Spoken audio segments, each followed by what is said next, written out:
আজমায়েশ করেন, মুরগির রানের পিস, ছাগল রাস্তা ছাগল অর্ধেক খেয়ে বাকিরা ফালায়া দেন, অথচ রাস্তায় কত মানুষ একবার খাবারের জন্য জীবনটাকে বিসর্জন দিচ্ছে। আপনি কিসের মানুষ? আপনার টাকা দিয়া পাশের গরিব মানুষ যদি উপকৃত না হয়, আপনি মানুষই হতে পারেন। আপনি দামি জ্যাকেট পরেন, আপনি দামি শাল গায়ে দেন, পাশের বাড়ির বৃদ্ধ রাতের গায়ের কম্বল পেতে বাইরে বের হয়, পোশাক নাই। টাকার হিসাব করেন, টাকা। রিক্সাওয়ালা, আমি মাঝে মাঝে বলি, আমার সাথে ওরা যারা থাকে, আমার স্ত্রী সন্তানকে আমি বলি, আমার শিক্ষকদের আমি বলি, আমার কোম্পানির স্টাফদেরকে আমি বলি, শোনো, বড় লোকের দোয়ার প্রত্যাশা করিল না, বড় লোকের দোয়া দরকার নাই, গরিবের দোয়া নাও, গরিবের দোয়া নাও। এই পৃথিবীতে অন্যতম শ্রেষ্ঠ ধনী, অন্যতম না শ্রেষ্ঠ ধনী বলা যায় পয়গম্বর সুলাইমান থেকেও এটা প্রচারিত না। আমার রাসূল সাল্লাল্লাহু আলাইহি ওয়াসাল্লাম আর্থিকভাবে অনেক বড় ধনী ছিলেন। যারা বড় রাসূল গরিব আর্থিকভাবে, রাসূল কিছু ছিল না, এটা ভুল, এটা কিন্তু জানে না দেখে বলে। আমার রাসূল ইন্তেকালের আগের বছর 100 উট কোরবানি দিয়েছেন, 100 উট কোরবানি দিয়েছেন। জানপুরের কোন বড় লোক আছে 100 গরু জমা দিতে পারবে? উট বাদ দিলাম,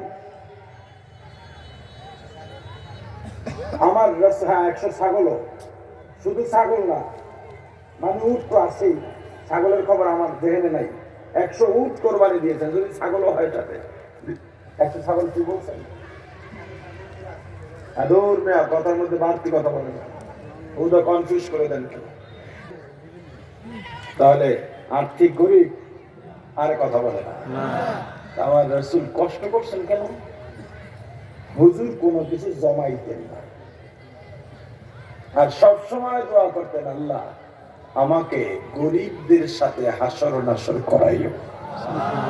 এজন্য বলি, গরিবদের দোয়া নাও, বড় লোকের দোয়ার কোনো দরকার নাই।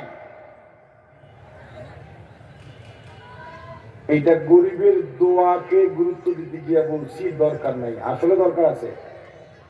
পেশটা তো ওই জায়গায় লাগে যখন কথা বোঝে না। গরিবের দোয়া, আমাকে আল্লাহ পর্যন্ত এনেছেন, আমি মনে করি ওদের হাসির কারণে। আমি রিক্সায় উঠেছি, 10 টাকার ভাড়া 100 টাকা দিই নাই, আমার কর্মজীবনে এটা জীবনও ঘটে নাই। আমি হিসাব করছি, আমি 100 টাকা দিলে আমার কোনো ক্ষতি নাই। আমি হিসাব করি 100 টাকা দিয়ে আমার কিচ্ছু হয় না, কিন্তু একজন রিক্সাওয়ালা 100 টাকা পাইলে মনে করে দুনিয়াটা হাতে পেয়ে গেছে। আমি কোনোদিন গরিব শাকওয়ালা, পেঁপেওয়ালা, সবজিওয়ালার সাথে দর কষাকষি করি নাই। আপনার বিল্ডিং করেন, ভাটায় ফোন দিলেন, কনস্ট্রাকশন ব্যবসায়ীকে ফোন দিলেন, রড সিমেন্টের দোকানে ফোন দিলেন, আমাকে 2 ট্রাক ইট পাঠাও, 100 সিমেন্ট পাঠাও, এত গাড়ি বালু পাঠাও, কয়েক টন রড পাঠাও, সব বলে আবার বললেন, ভাই মেমো দিয়া দিও, টাকা নেওয়ার জন্য দোকানের কাউকে পাঠিয়ে দিও। তোমার বাড়িতে যাওয়ার পর দেখা গেল 10 লক্ষ টাকা বিল হয়েছে, কোনো দরদাম করলা না, পুরো টাকার চেক দিয়া দিলা। পাশাপাশি যেই ছেলেটা দোকানের পক্ষ থেকে তোমার বাড়ি গেল, তাকে 1000 টাকার নোট তুমি গিফট করলা, তাকে কি বলো তাহলে? বকশিশ। বকশিশ। আর একটা জানি কি কয়? টিপস দিলা। কিন্তু বাজারের গরিব শাকওয়ালার কাছে 10 টাকা নিয়ে দর কষাকষি করো, তোমার সে বেইনসাফকার আর কে হতে পারে?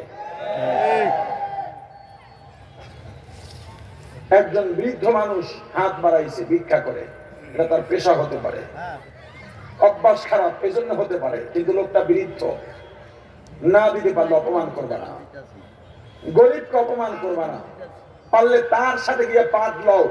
তুমি একটা বললে যে তোমার সাথে 2টা লইতে পারে পাঠ, তার কাছে নাও। যে লোককে ধমক দেওয়ার পরে তোমাকে ধমক দেওয়ার সাহস রাখে না, তাকে ধমকাইও না, বিনা কারণে ধমকাইও না। তোমার কর্মচারী হলে ভিন্ন কথা, তোমার অধীনস্থ কেউ হলে ভিন্ন কথা, শাসন করতে পারো ভিন্ন কথা, একজন মুসাফির, একজন সওয়ালকারী ভিক্ষুক তোমার সামনে এসেছে, হয়তো কিছু দাও যেটা দিয়ে সে কাজে লাগাইতে পারে। 2 টাকার নোট দিও না মিয়া, 5 টাকার কয়েন দিও না, দিলে বেশি দাও। বাদামওয়ালা বাদাম নিয়েছে, ছোট বাচ্চা খায় আর কয় এই বাদাম শখ, তোর বাপের বাদাম খাস, তুই কেনার আগে বাদাম খাইতেছিস কি কারণে বল? আর ওই ছেলেটাই তো বলে স্যার একটা খান, খাইয়ে দেখেন। আমি খাই না, আমি আমারটা কেন বলি? আপনাকে উৎসাহ দেওয়ার জন্য, কারণ আমাকে আপনারা এই কাজের জন্যই বসাইছেন। আমি কেমনে চলি এটাও আপনার জানা দরকার। আমি খাই না, যদি বলে স্যার খান, যদি খাইয়াই ফালাই, মজা না লাগলেও আমি 100 গ্রাম কিনি। কেন জানেন? একটা বাদাম আর কয় পয়সা হবে?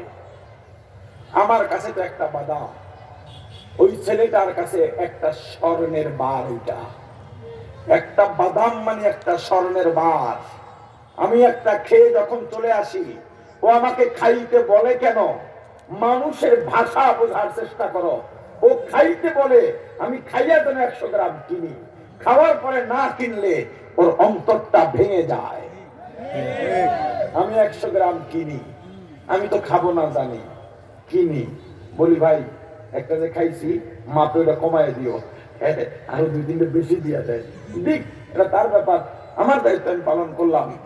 আমি কিনি, ওর বেচা হলো না, আমি তো এটা খাবো না, আমি পকেটে লইয়া ঘুরি, দেখি কে আছে না কেনার মতো, যে কিনতে পারবে না। দেখি একটা বাচ্চা দৌড়িতেছে রাস্তার পাশে, মা ওইদিকে ভিক্ষা করতেছে, এদিকে আয় বাদাম খাবি? তখন লজ্জা পায়, নে বাদাম খা, গোপনে দি, ধর তোরা মুড়ি দিয়ে বলবি এক হুজুরে বাদাম দিয়ে গেছে। ও লজ্জা পাই যে যেই বাদামটা হাতে পায়, হাত এমনি মেইল্লা দৌড় দেয় আনন্দে। আরে কথা বলে না, গরিবদের ভালোবাসবেন, এই কথাটা আজকে মনে রাখবেন, গরিবদের ভালোবাসবেন। এই যারা দুর্বলের উপর আক্রমণ করে, দুর্বলের উপর হামলা করে, এই খাসলত কোন মানুষের খাসলত নয়, এটা কুকুরের খাসলত। কিয়ামতের ময়দানে কুকুরটা উঠে আল্লাহর কাছে বলবেন, আল্লাহ দুনিয়ায় আমার আপনি দুর্বল বানাইছেন, ওরে শক্তিশালী বানাইছিলেন, আমার কোনো দোষ নাই, বিনা কারণে আমাকে 2 মাইল দৌড়াইয়া 2টা কামড় দিছে।